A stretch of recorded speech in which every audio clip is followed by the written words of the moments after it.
What's good, Prince Sports here. Now, you guys know Richard Sherman for his classic rant against Skip Bayless. So I'm the top of my field. So I'm all pro. I'm the best, one of the best Okay. 22 players in the NFL. You're going to brush it off, but I don't think you're the best 22 anything in sports and in media and Well, anything. I think that's you think debatable. more of yourself than you actually can, prove.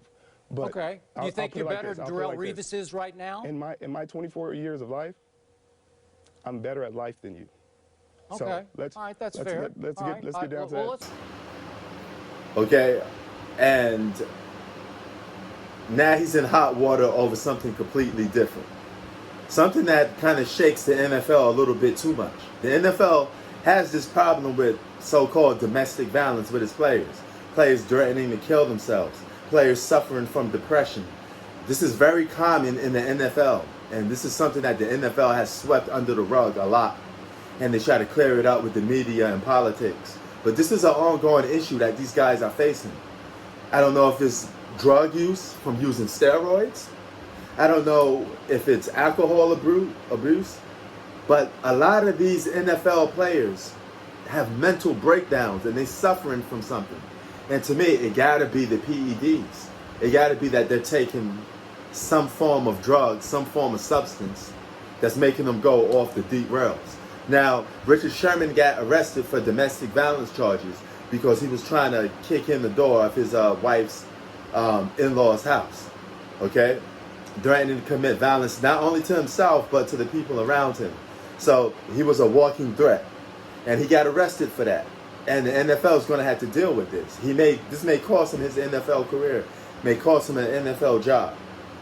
He may not get to retire on the terms that he want to. There's a lot of teams that I thought he'd still be good for. But you could throw that out the window because he may get penalized for the NFL by this.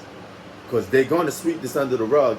And the fact that it happens to be a brother under fire for domestic violence charges, something that the NFL does not want to be part of, especially when it comes to minorities. They may have to discipline Richard Sherman, or they may going to discipline Richard Sherman.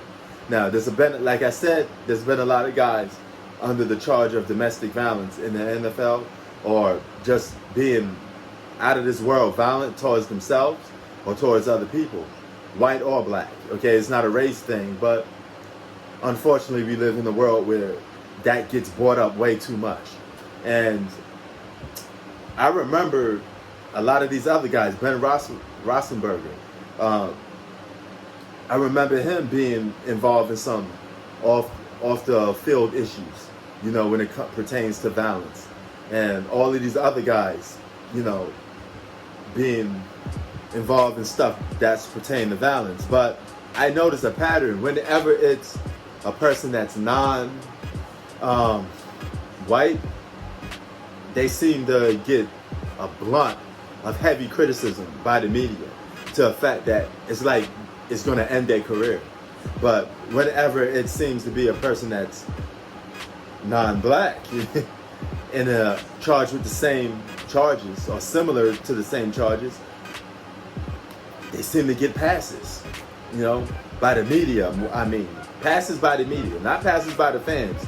Because a man putting his hands on a woman is a no-no in a lot of aspects, okay? Now, if you have to put your hands on a woman and it's a matter of life and death, if she got a gun or something, then that's a little bit of a different story, But if it's you just having anger issues and you put your hands on a woman, I don't care what race you are, you have to be accountable for that, and you got to be held accountable for that, period. And these NFL players, man, they seem to be getting into a lot of hot water on this topic. I don't know what the NFL is going to do to Richard Sherman. I don't know if it's just going to cost him his career. And on some real stuff, that girl even said,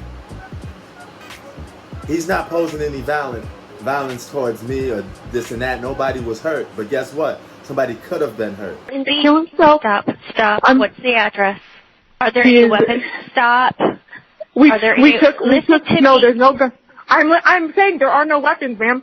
There are no weapons. You need to stop interrupting me so I can get the information I need to get officers expedited. I need officers here now. What's he doing that you think he's going to harm himself? He's being aggressive. He has sent text messages. I took the keys out. They're in your car. He's trying to leave now in the house. He's being aggressive. He's wrestling with my uncle. He's threatening to kill himself. He has sent text messages to people saying he's going to hang himself. You know, but the media is going to spin this around, and they're going to sit there and act like, hey, he actually put his hands on people. You know, and that's the thing. You got guys in the NFL that actually put their hands on women, beat them to a pulp. Richard Sherman didn't do that, but yet he's going to get heavily criticized. And I don't know where we go from here, you know, when it comes to this problem that NFL is doing. They need to open up some program that could possibly get some of these guys help. Because what are you doing to these players?